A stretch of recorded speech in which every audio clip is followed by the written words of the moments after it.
तुम्हें डिफरेंस नहीं दिखाई दे रहा है क्या हमारे बीच में? अभी तुम्हारे जैसे बोझ को लेकर मैं और आगे नहीं बढ़ सकती। तुम्हें अब तक समझ नहीं आया कि ईरा मैडम तुम्हारी फटीचर शक्ल नहीं देखना चाहती? कल तुम्हारा डाइवोर्स हुआ और आज तुम यहाँ आ गए। देखो, मैं कोई हंगामा नहीं चाहता, मैं यहाँ किसी और काम के लिए आया हूँ। आज मिस्टर हरमन बेदी ईरा मैडम को 20,000 करोड़ का प्रोजेक्ट देने वाले। पता भी है कौन है मिस्टर हरमन बेदी? इस शहर के नामी बिजनेसमैन और डॉन।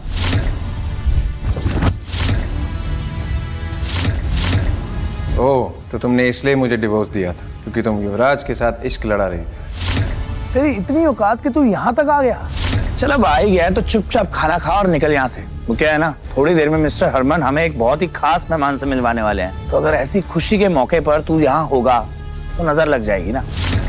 क्यों डार्लिंग, सही कहा ना मैंने? एग्जैक्टली। रणविजय, अगर अब तुम खुद यहाँ से नहीं गए ना तो सिक्योरिटी से धक्के मारकर तुम्हें बाहर निकलवाना पड़ेगा। क्या है ना, अब तुम मेरे पति नहीं रहे जो तुम्हें वीआईपी ट्रीटमेंट मिले। ईरा, आज तुम्हारी लाइफ का बहुत ही इंपॉर्टेंट दिन है।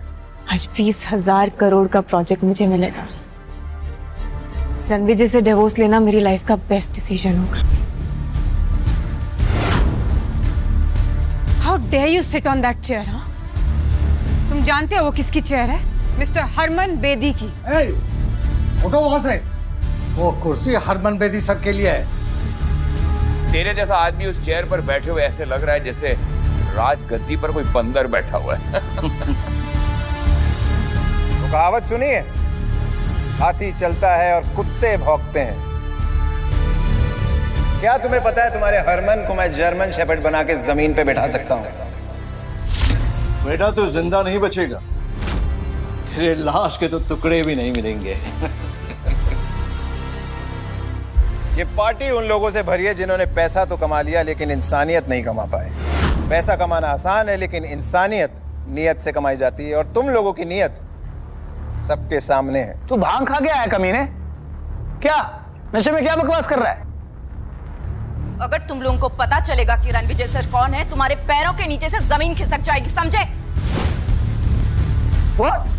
रणविजय सर, तुम भी इस घटिया आदमी की बातों में आ गई। You are calling him Ranvijay sir? जो इंसान पिछले 5 सालों से अपनी एक्स वाइफ के टुकड़ों में जी रहा है। जी तो तुम सब रहे हो मेरे टुकड़ों पे। आज कपूर खानदान के पास जो भी है वो मेरी वजह से है। अगर मैं अपनी जिंदगी दांव पे ना लगाता तो तुम सब आज बाहर खड़े होते कटोरा लेके। माफी ईरा को मुझसे मांगनी चाहिए। बौखला गए हो क्या रणविजय? तुमसे डिवोर्स क्या ले लिया? तुम अपना होश खो बैठे हो। जानते हो किसके सामने क्या बात कर रहे हो? मुझे वापस पाने के लिए इतने गिर जाओगे ना, मैंने कभी सोचा नहीं था। Ira, mind your language, okay? Ranvijay sir से तमीज से बात करो, नहीं तो मैं तुम्हें सिखा दूंगी। You stop it. तुम जो भी लगती हो ना इस रणविजय की, 1 मिनट में यहाँ से निकाल दूंगी तुम्हें, बदतमीज। रणविजय, अब आखिरी बार कह रही हूँ तुम्हें, सबसे माफी मांगो अभी के अभी, इससे पहले कि आज की रात तुम्हारी आखिरी रात हो जाए।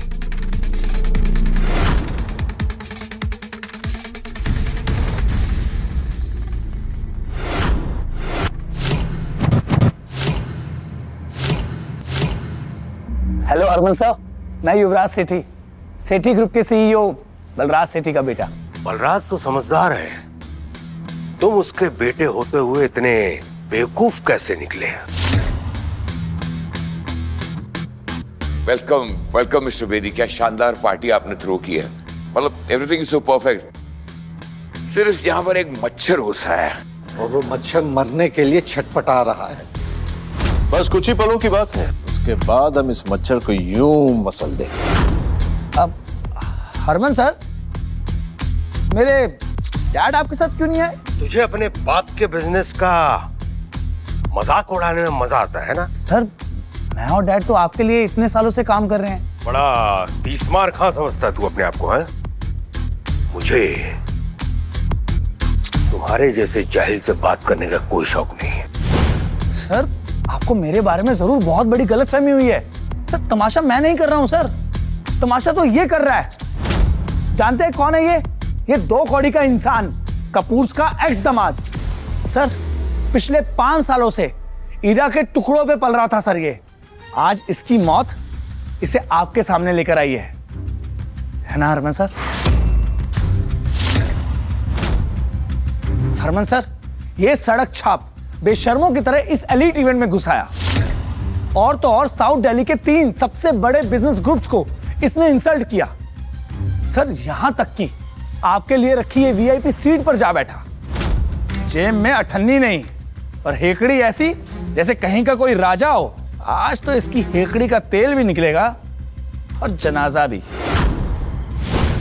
इस फटीचे को तो मैं अभी यहां से बाहर फेंकता हूं। सही कहा, बाहर फेंकवा देना चाहिए, लेकिन इन्हें नहीं, तुम सबको।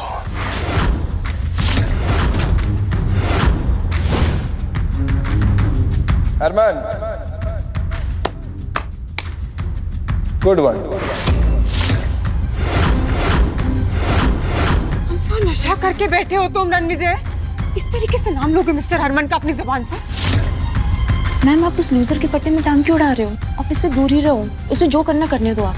हरमन सर, देखा आपने इस कचरे के ढेर का घमंड, कैसे आपको आपके पहले नाम से पुकार रहा है। मैं इसका नाम हमेशा के लिए मिटा दूंगा।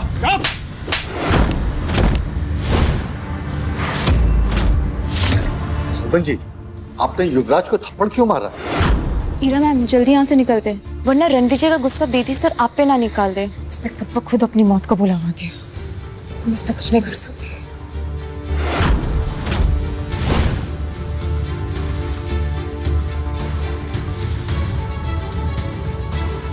माफ कीजिए रणविजय सर। हरमन जी रणविजय के सामने घुटने कैसे टेक सकते हैं? मुझे आने में देरी हो गई, आपको जो सजा देनी है मुझे दे दीजिए, मैं भुगतने के लिए तैयार हूं। हरमन सीधे खड़े हो जाओ।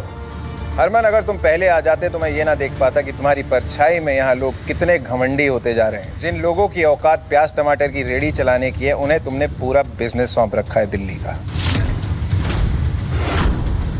गलती मेरी है रणविजय सर, इस कुर्सी का असली हकदार आप ही हैं। मैं तो कब से इस कुर्सी पे बैठा हूँ, लेकिन इन लोगों को लगता है कि इस कुर्सी पे बैठने का हक सिर्फ दुनिया के बड़े और ताकतवर लोगों को है, मेरे जैसे लोगों के लिए नहीं। तुम्हें क्या लगता है? किसमें हिम्मत है जो रणविजय सर को इस कुर्सी पर बैठने से रोक सके? आज के बाद जो भी इनकी बेइज्जती करेगा ना, उसे मेरे गुस्से का सामना करना पड़ेगा। हरमन सर, आपको बहुत बड़ी मिसअंडरस्टैंडिंग हुई है। ये एक निकम्मा नकारा कपूस का ठुकराया हुआ एक्स दामाद है। आप ये क्या कर रहे हैं सर?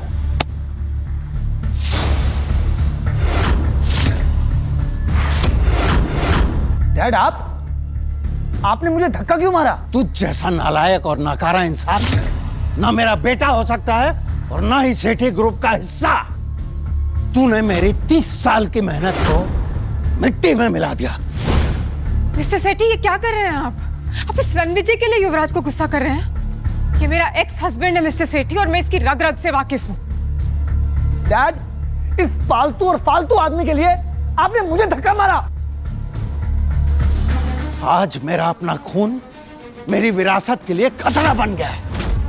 रणविजय, ऐसा क्या गेम खेला है तूने जो मेरे डैड मुझे मार रहे हैं? तेरे डैड ने तेरी तरह घमंड का चश्मा नहीं पहना हुआ, असलियत जानते हैं। युवराज, आज तू सिर्फ मेरे लिए एक शर्म बन के रह गया है।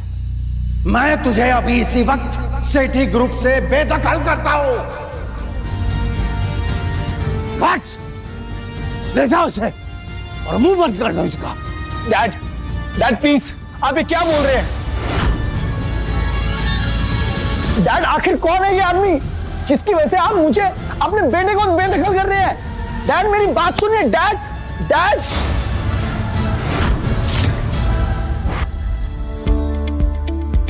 Don't miss what happens next. Download Pocket TV now to watch the full story.